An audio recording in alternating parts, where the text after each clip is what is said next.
السلام علیکم ناظرین، welcome to Kazmi health herbal tips. امید کرتا ہوں کہ آپ سب خیریت سے ہوں گے۔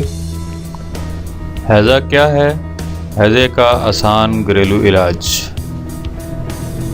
ناظرین، ہیضہ ایک موذی مرض ہے جو کہ کھانے میں بد پرہیزی کی وجہ سے ہوتا ہے۔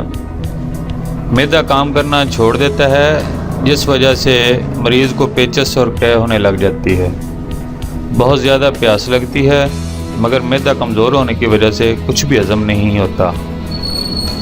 بعد ازاں مریض میں پانی کی بہت زیادہ کمی واقع ہو جاتی ہے اور مریض 1 یا 2 دن میں اتنا کمزور ہو جاتا ہے جیسے صدیوں کا بیمار ہو۔ اس کے علاج کے چند گھریلو ٹوٹکے آپ کو بتا رہا ہوں جو ہیضے کے لیے بے حد مفید ثابت ہوں گے۔ نمبر 1، لیموں اور پیاز کا رس ملا کر پینے سے ہیضے میں افاقہ ہو جاتا ہے۔ نمبر 2، پودینے کا پانی رس پینے سے ہیضے کا خاتمہ ہو جاتا ہے۔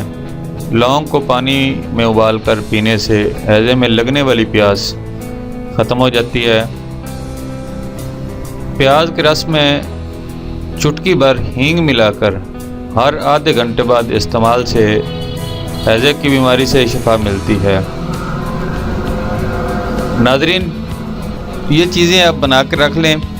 آج کل جو موسم چل رہا ہے، اس موسم میں ہی زیادہ یہ بیماری ہوتی ہے۔ جو پنجابی کے جو مہینے ہوتے ہیں، ساون بھادرو وغیرہ، یہ جن مہینے میں یہ بارشوں کا موسم ہوتا ہے، تو ان میں جو ہے وہ احتیاط کرنی چاہیے، اور ان میں سے کوئی بھی چیز آپ بنا کے گھر میں رکھ لیں۔ Thanks for watching. Do not forget like and subscribe.